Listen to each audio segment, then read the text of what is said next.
सतगुरु गुण लिख्या न जाए। राम राम राम राम राम राम राम। आप सभी के अंदर विराजमान परमात्मा के पावन चरणों में प्रणाम। राम राम। आनंद श्री सदगुरु सुखराम जी महाराज की अनबे वाणी। ढूंढिया जी का संवाद चल रहा है। महाराज ने ढूंढिया जी के साथ संवाद किया और हद के व्यवहारों की अपेक्षा भीतर की सच्ची भक्ति जागृत करने की बात कही। भक्ति भक्ति सब कोई कहे, पर भक्ति न जाने कोई, दादु भक्ति भगवंत की देही निरंतर होए।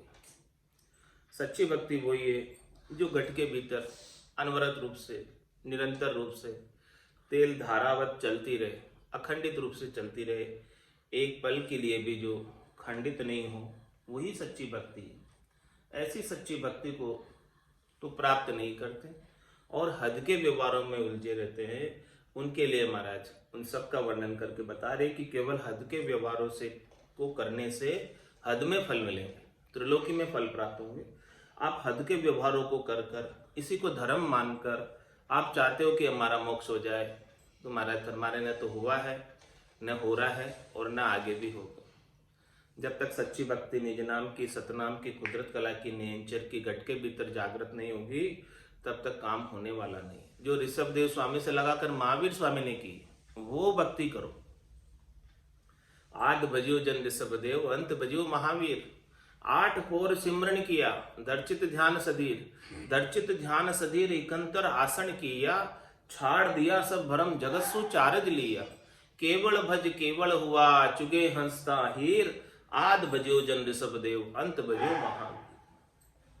ऐसे जो भजन की जो उन्होंने आनंद प्राप्त किया, उस आनंद को प्राप्त करो। बाकी हद के व्यवहारों से तो कोई विशेष फर्क पड़ने वाला नहीं है। ये तो सामान्य व्यवहार है संसार के, करो तो भी ठीक है, नहीं करो तो भी कोई खास बात नहीं है। मुख्य चीज है भजन। मोख भजन बिन नाई रे, और सब विध हद के माई रे। नाया धोया मुख मिले तो मेंढक मिच्छा जाई रे। तो महाराज फरमा रहे हैं कि शील तप को साज के स्वर्ग लोक नर जाए। यहाँ छांडे सुखी राम कहे, देवलोक में खाए। दया क्षमा अरुशील को सजे सुरगा को नर जाए।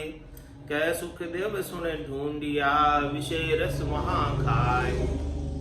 यहाँ पर विषय रस छोड़े, दया पाली, क्षमा का भाव रखा, शील व्रत धारण किया और ये सब सज जाने का फल ये प्राप्त हुआ कि देवताओं के ऊंचे लोकों में स्थान प्राप्त हो गया। तो यहाँ जो जो चीज छोड़ी थी वो वहां कई गुना प्राप्त हो गई, बहुत अधिक प्राप्त हो गई वहां पर। तो वहां भी विषय सुख ही है, देवताओं की योनि में भी, स्वर्ग में भी सारे विषय सुख ही है, विषय सुख से परे नहीं है। तो शील तप को साज के स्वर्गलोक नर जाए। शील व्रत को धारण करना भी एक स्वर्गलोक जाने का माध्यम है। शुभ कर्म में आता है, शुभ करने में आता है। शुभ कर्म कर स्वर्गा जावे, अशुभ किया चौर्यासी। कह सुखराम भक्ति कर केवल, परम धाम जन जासी। परम धाम में जाना है जो स्वर्ग से ऊपर है, बैकुंठ से ऊपर है। परम धाम को जिसे प्राप्त करना है उसके लिए तो एक ही उपाय है, केवल की भक्ति। इसके बिना तो परम धाम प्राप्त नहीं हो सकता। सुशील तप को साज के सुरग लोक नर जाए। यहाँ छांडे सुखी राम कहे, देवलोक में खाए। देवलोक सुख भुगत के, उलट पड़े धर आए। पीछे सुने सुखी राम कहे, चहु खान में जाए। अब जो जो भी पुण्य अर्जित किए, सुकृत किए, भलाई के कार्य किए, उपकार के कार्य किए, उन सब कार्यों का फल देवलोक में सुख भोग के रूप में करेंगे। और जैसे जैसे वहां सुकृत भोग करने से क्षीण हो जाए, वैसे ही जैसे ही सारे समाप्त हुए तो देवलोक से वापस मृत्युलोक में भेज दिए जाओगे, 84 में भेज दिए जाओगे। जितना सुकृत है खाते में उतने ही समय रखा जाएगा, उससे ज्यादा नहीं रख सकते वहां पर। जिस प्रकार से जितने आपने होटल में ठहर रहे हैं, जितने पैसे हैं उतने दिन रख देंगे। पैसे खत्म हुए, होटल वाले कहेंगे जाओ अपने घर जाओ, नहीं रखते ना। ऐसे ही देवलोक में भी सुख जो है, जितने पुण्य है खाते में उतने दिन वहां सुख भोग लो, फिर से वापस आ जाओ। तो देवलोक सुख भुगत के उलट पड़े धराए, वापस धरती पर आना पड़ेगा। यानी इतना सारा जप किया, तप किया, व्रत किए, उपवास किया, शील व्रत का पालन किया, दया पाली और सारा कार्य किया, सारे कार्यों का फल क्या हुआ? मृत्युलोक होता नर देही, राम नाम नहीं संचा, जब तप व्रत यज्ञ किया आदि, और स्वर्ग लोक सुख बंचा। हमने ये इच्छा की थी तो हमें मिल गए स्वर्ग के लोक के सुख। अब स्वर्ग के लोक भी सुख भोग कर हमको लग रहा है कि यहाँ भी तिर नहीं, इसे भी छोड़ना पड़ेगा। तो अब अरदास कर रहे हैं परमात्मा से, कह रहे हो प्रभु मानव तन दीजिए, भरत खंड के माई, केवल भक्ति करा संत सेवा और करा कछु नाई। अब हमें वापस से मानव तन देना, ऐसे अरदास कर। लेकिन वापस से मानव तन ऐसे ही थोड़ी मिल जाता, भटकत भटकत नीठ मिलियो है। मानव तन अवतारा सुरपत देव सकल सो बंछे, वंचना ही करने ना देवता। सुरपत देव सकल सो बंछे, मिले न दूजी बार, नहीं मिलता। वंचना करने से भी प्राप्त नहीं होता, लेकिन अपने को भी प्राप्त है तो सच्ची भक्ति कर लो। यही बात महाराज समझाना चाह रहे कि भाई अभी आपको नर्तन प्राप्त है, ये देव दुर्लभ है। बड़े भाग मानुष तन पावा, सुर दुर्लभ सब संते ही गावा। साधन धाम मोक्ष कर द्वारा, पाइये जेने परलोक सिमारा। सो परतर दुख पावसी, सिर धुनि धुनि पिछताए। काल ही कर्म ही ईश्वरी, मिथ्या दोष लगाए। तो देव लोक सुख भुगत के, उलट पड़े धर आए। पीछे सुन सुखी राम कहे, चहु खान में जाए। चारों ही खानों में जाना पड़ेगा पीछे। 84 लाख योनिया 4 खानों में, कितनी कितनी हो गई एक खान में? 21 लाख। हाँ 21 का ये अर्थ। 4 खान के अंदर एक खान में 21 लाख योनिया, 21 चौकू 84, इस प्रकार से 84 लाख योनिया हो गई। तो वापस चारों खानों में, 4 खान कौन सी? जो वृक्ष पौधे उत्पन्न होते हैं वो खान अंकुर खान है। जर खान जिसमें मनुष्य उत्पन्न होते हैं। अंडज खान उसमें जिसमें पक्षी ये उत्पन्न होते हैं, अंडे के द्वारा उत्पन्न होते हैं। और एक उद्बुद्ध खान है जिसमें अचानक कितने जीव पैदा हो जाते हैं और कितने जीव वापस समाप्त हो जाते हैं, पता ही नहीं चलता। इस प्रकार से ये 4 खान संसार में 84 लाख जीवों के उत्पादन के लिए बनी हुई है, प्रोडक्शन के लिए बनी हुई है। इन सब जीवों का इन चारों फैक्ट्रियों में नित्यपथ प्रोडक्शन होता रहता है, उत्पादन जारी रहता है। दिन और रात चलती है फैक्ट्रियां, 24 घंटे चलती है, कभी बंद नहीं होती, कभी इसमें रजा नहीं होती, छुट्टी नहीं होती, चालू ही रहती है फैक्ट्रियां। होली दिवाली भी छुट्टी नहीं होती है, हमेशा चलता रहता है कार्यक्रम इसमें। तो देव लोक सुख भुगत के, उलट पड़े धर आए। पीछे सुन सुख राम कहे, चहु खान में जाए। वो आत्मा जो देवलोक में सुख भोग के आई है, फिर वापस पशु पक्षी योनि में आएगी, मनुष्य योनि में आएगी। बड़ी मुश्किल से आएगी मनुष्य में तो, लेकिन ये 4 खानों के अंदर कभी वृक्ष बन जाएगी, कभी क्या बन जाएगी, कभी क्या बन जाएगी। इस प्रकार से वापस जाना पड़ेगा। तो वहां जाकर भी क्या फायदा उठाया, क्या लाभ उठाया? तपसु उल्टी इंद्रिया, बलाकार सुने होय। कै सुख देव बिन नाम रे, मुगत ना हुवेली कोई। तप करके, तपस्या करके, इंद्रियों का दमन करके, इंद्रियों का निग्रह करके इंद्रियां और बलवती हो जाती, बल को प्राप्त कर लेती, पुष्ट प्राप्त कर लेती। इंद्रियों का यदि कोई लंबे समय तक उपयोग नहीं करे तो वो इंद्रियां पड़ी पड़ी बलवान हो जाती है, उसके अंदर और पुष्टि आ जाती है और ताकत आ जाती है।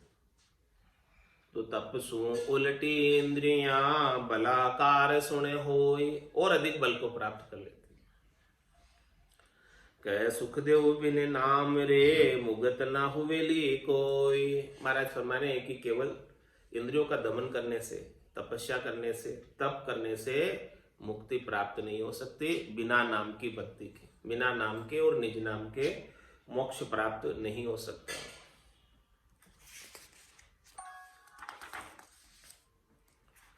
मैं तुझ बूझू ढूंढिया या को अर्थ निहार, चादर ओघो तरपणी या सिर ही करतार। हे ढूंढिया जी महाराज, मैं आपको पूछता हूं, इसके अर्थ की तरफ देख। निहार यानी देख, क्या कि चादर ओघो तिरपणी या सिर ही करतार।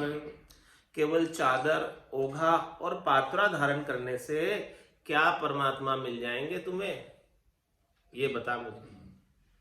तुम इतना ही करते हो, चतुराई रखते हो, ये सब करते हो, नियम तुम्हारे बहुत है, इन सब नियमों के अंदर तुम पालना में ही रह जाते हो, और भगवान तो मिल ही नहीं पाते तुम्हें। भगवान की भक्ति कोई नियमों से थोड़ी प्राप्त होती है। नियम तो सारे हद के व्यवहार है। नियम किस लिए बनाए? शरीर संसार में व्यवस्था चलाने के लिए, सुखी रहने के लिए।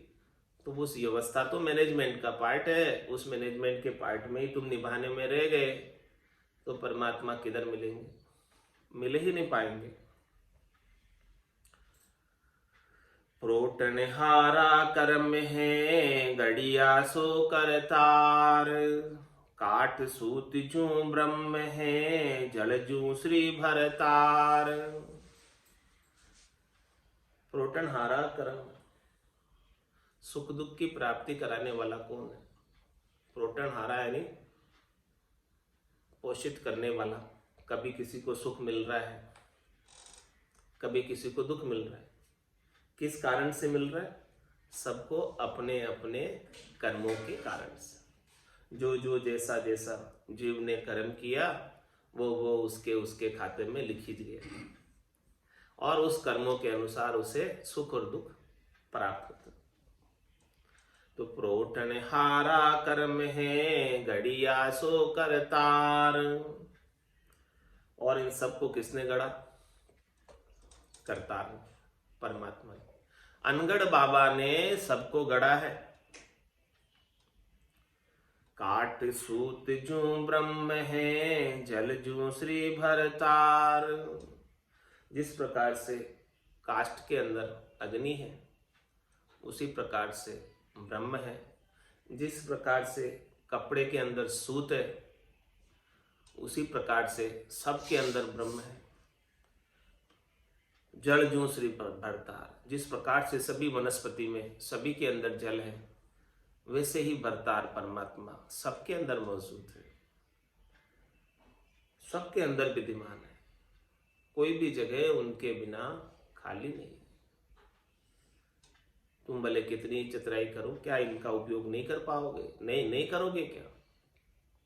सभी का उपयोग करना ही पड़ता है। और सबके अंदर भगवान के सिवाय कुछ है ही नहीं, परमात्मा के सिवाय कुछ है ही नहीं। बस ऐसी दृष्टि सद्गुरु की कृपा से बन जाए तो परमात्मा हमेशा दर्शन में आते रहेंगे, हमेशा परमात्मा का सानिध्य ही प्राप्त होता रहेगा।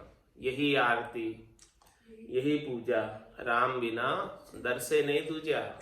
जब ऐसी दृष्टि आ जाएगी तो सब जगह परमात्मा दिखने लगेंगे। जल ऊपर जू तेज है, तेज ऊपरे बाय, बाय ऊपरे आकाश जू, तासिर अवगत गाय। वो अवगत परमात्मा सबसे शिरे, सबसे ऊपर है, सबके शिरोधारी, सबके सृजनहार है, सबको सृजन करने वाले हैं। जल के ऊपर तेज है, और तेज के ऊपर वायु है, वायु के ऊपर आकाश है, क्योंकि सब उसी से निकसे। और आकाश के ऊपर शून्य, शून्य के अंदर आकाश निकसा और आकाश में से वायु निकसी, वायु में से तेज निकसा और तेज में से जल निकसा। इस प्रकार से सारी चीजें निकसी है। तो इन सब का जो मूल आदि स्रोत परमात्मा राम जी है। तन को खाविंद श्वास है, श्वासा अंचा होय, अंचा खाविंद ब्रह्म है, कर्मा को मन जोई। तन का खाविंद, तन का पति कौन है? जिसके बिना तन एक पल भी नहीं रह सकता। तो तन को खाविंद श्वास है, ये श्वास आ रही है, श्वास जा रही है, तभी तक ये तन रहता है। इन श्वासों के बिना ये तन एक पल के लिए भी नहीं रहता। तो तन को खाविंद श्वास है, तन का पति तो श्वास है। श्वासा अंचा होय, और श्वासों का आधार क्या है? ब्रह्म की इच्छा। जब तक परमात्मा की इच्छा होती है तब तक श्वासें चलती।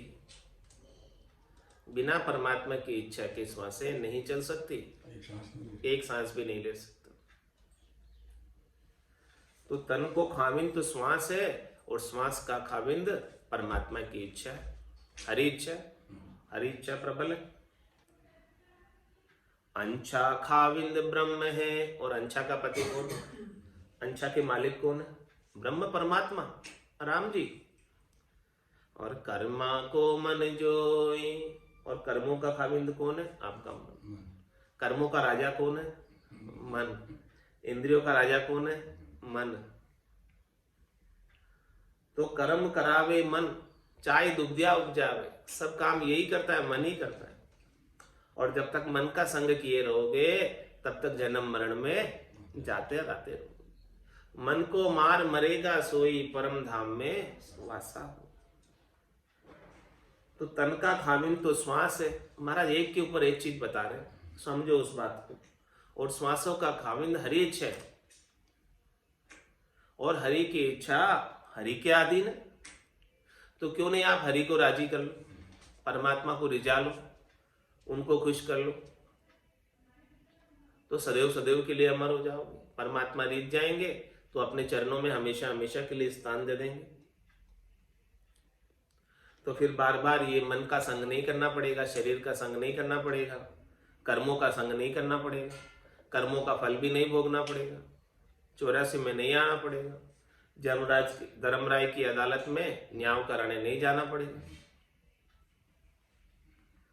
आज के दिन उपना क्या कर्म था लार, किण सु 5 प्रगटिया सो मुझ कहो विचार। महाराज फरमा रहे कि जिस दिन पेलिम पोत उत्पन्न हुआ था ये जीव, उस दिन क्या कर्म इसके साथ थे, और ये किंसु, ये 5 तत्व किससे प्रकट हुए, इनका सृजनहार कौन है 5 तत्वों का, इसका मुझे विचार बताओ। महाप्रलय में 5 ही विलय हो ये सब जान, पाछा कहाँ सु प्रगटिया सो विद कह मुझे आन। जब महाप्रलय होता है तो सब विलयमान हो जाते हैं। परमात्मा की लीला है, लीला से विस्तार होता है और लीला से लीला समेट लेते हैं, तो वापस सब विलयमान हो जाते हैं। तो महाप्रलय में 5 तत्व भी विलयमान हो जाते हैं, चित्त जल पावक गगन समीर सब विलयमान हो जाते हैं। फिर से रचना रची जाती है और फिर से सब ये वापस बनते हैं। वापस कहाँ से बनते हैं? वो सब परमात्मा से ही निकसते हैं वापस। सो विद कहे मुझे आण, उसकी विधि बताओ। भीड़ पड़े जब देव में तब सुर करे पुकार, कह सुखदेव जब प्रगटे साई सिरजनहार। महाराज हमारे की जब देवताओं में भी भीड़ पड़ती है, ब्रह्मा विष्णु महादेव में भी जब भीड़ पड़ती है, तब वो परमात्मा सृष्टि करता है कि पुकार करते हैं। भीड़ पड़े जब देव में तब सुर करे पुकार। सब देवता भी उस परमात्मा राम जी को पुकारते हैं रक्षा के लिए। कह सुखदेव तब प्रगटे साई सिरजनहार। तब वो परमात्मा राम जी साई सिरजनहार अवतार लेकर आता है और देवताओं के कष्टों का भी निवारण करता है। ऐसा वो साई परमात्मा सिरजनहार है। ऐसे सिरजनहार की भक्ति कर लो, ऐसे राम जी की भक्ति कर लो जो सबल है, समर्थ है, उसके शरणागत हो जाओ। उसके शरणागत हुए बिना काम बनने वाला नहीं है। ज्ञान खड़क अर आगरे एताप खान कोई। जा जा सेरिया संचरे ताता सेंपट होई। ताता सेंपट होई आप रो कबहु न जाने। आ अणभे की रीत न्याव अर्था पर आणे। या में बुरो न मानिए जे कजी आप में होई। ज्ञान खड़क अर आगरे एता पखान कोई। महाराज हमारे की जो ज्ञान की खड़क है, ज्ञान की तलवार है और अग्नि है, ये दोनों किसी का पक्ष नहीं लेती। वो ये नहीं देखती है कि ये मेरा है, ये पराया है, ये अच्छा है, ये बुरा है, कुछ भी नहीं देखती। जब लग भली बुरी सब अभ्यासे काम क्रोध अहंकारा। तब लग भय है त्रिकुटी तत्व विचारा। तो महाराज फरमाने ज्ञान की खड़क, ज्ञान की तलवार जब चलती है तो वो किसी का पक्ष नहीं लेती है कि इसको बचा लूं और इसको मार दूं। सबके ऊपर समान रूप से चलती है, निष्पक्ष रूप से चलती है, निष्पक्ष निर्णय करती है। जो खरी बात है वो बता देती है।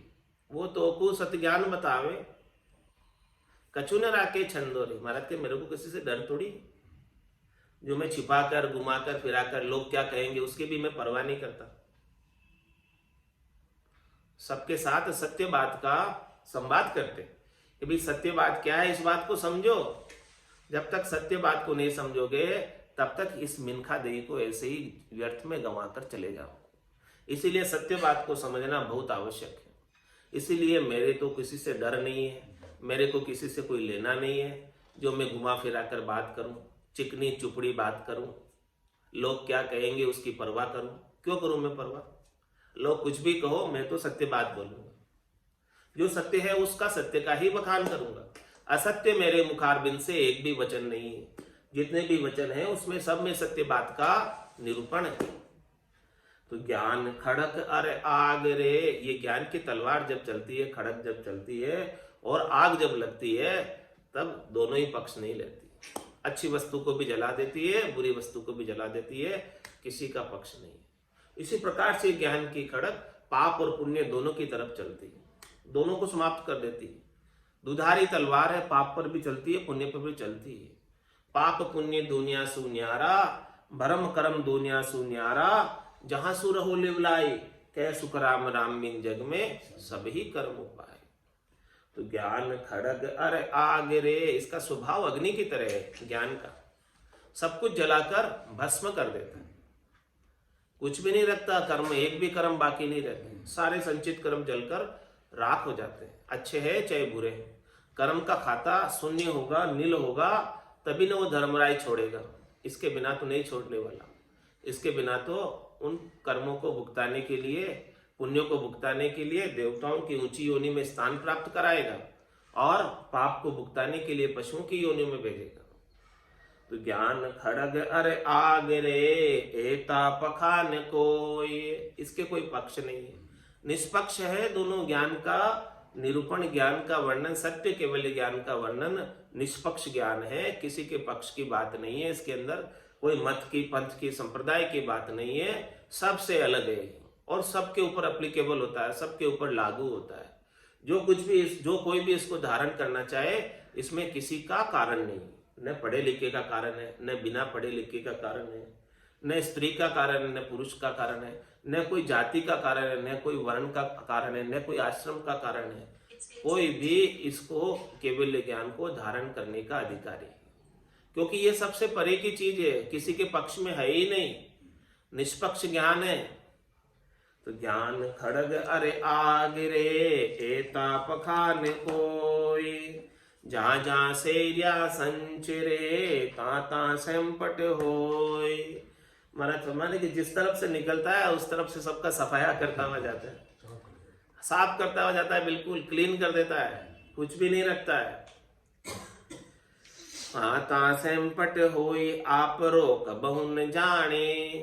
ये तो अपना और पराया का किसी का भेद नहीं करता कि ये तो अपना है इसको बचा लूं, ये पराया है इसको मार दूं, ऐसा कुछ।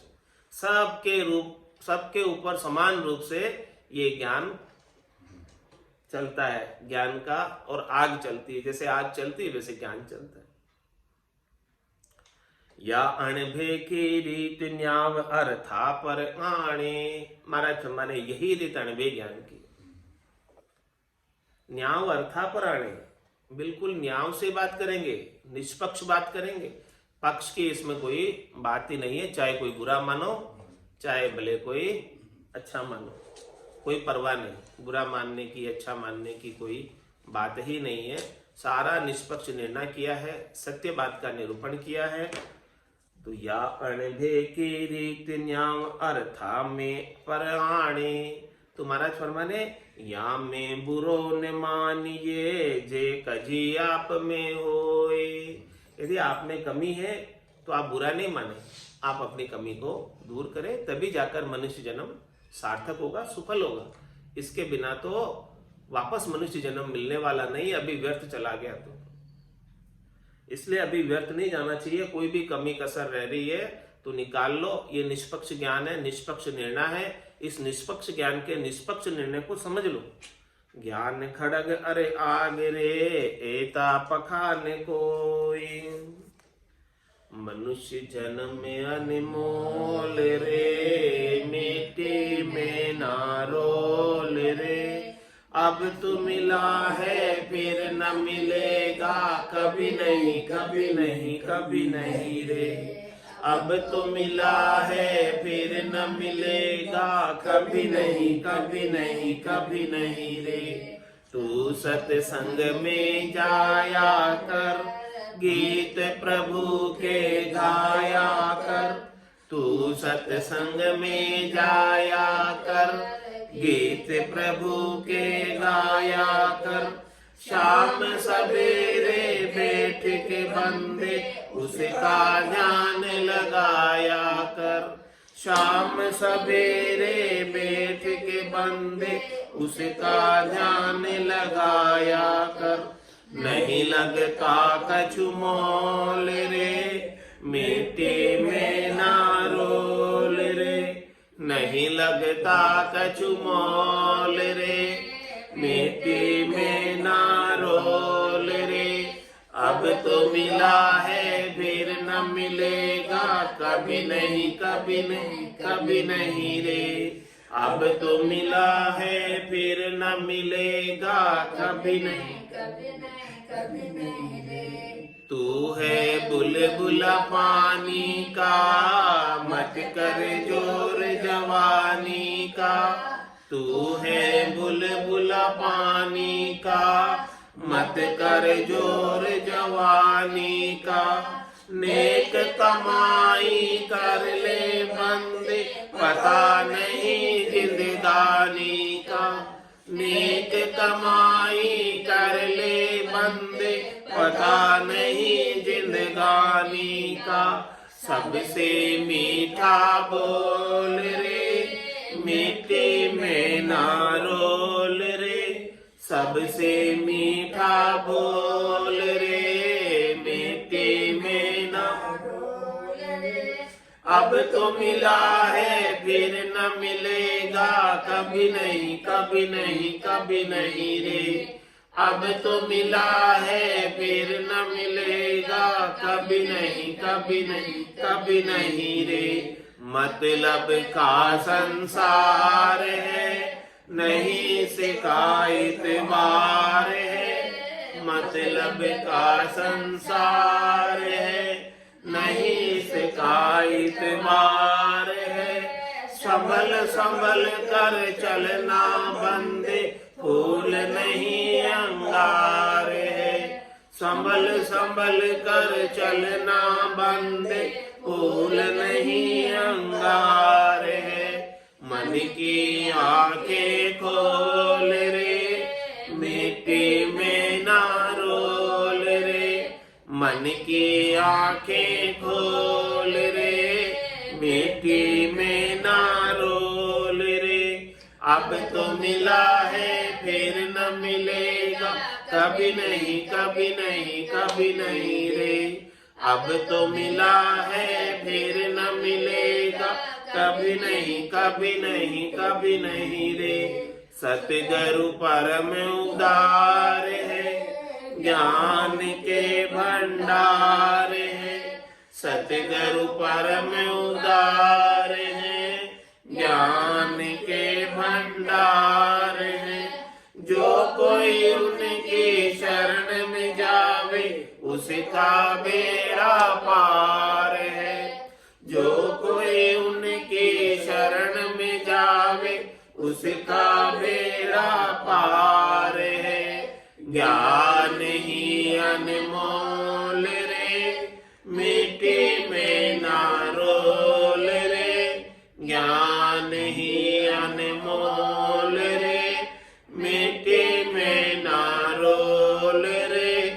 अब तो मिला है फिर न मिलेगा, कभी नहीं कभी नहीं कभी नहीं रे। अब तो मिला है फिर न मिलेगा, कभी कभी नहीं कभी नहीं रे। मनुष्य जन्म अनमोल रे, मिट्टी में ना रोल रे। मनुष्य जन्म अनमोल रे, मिट्टी में ना रोल रे। अब तो मिला है फिर न मिलेगा, कभी नहीं कभी नहीं कभी नहीं रे। अब तो मिला है फिर न मिलेगा, कभी नहीं कभी नहीं कभी नहीं रे। बोलो राम सद्गुरु देव जी महाराज ने, परम दयाल सद्गुरु सुखराम जी महाराज ने धन्य हो धन्य हो। आनंद श्री सद्गुरु सुखराम जी महाराज के ज्ञान स्वरूप भगवान ने, केवली भगवंता ने धन्य हो धन्य हो। जीवा तारण जहाज ने, मोक्ष के मालिका ने धन्य हो धन्य हो। अनंत कोटि संताने धन्य हो धन्य हो। राम सभा में राम राम राम राम सा राम राम सा राम राम सा।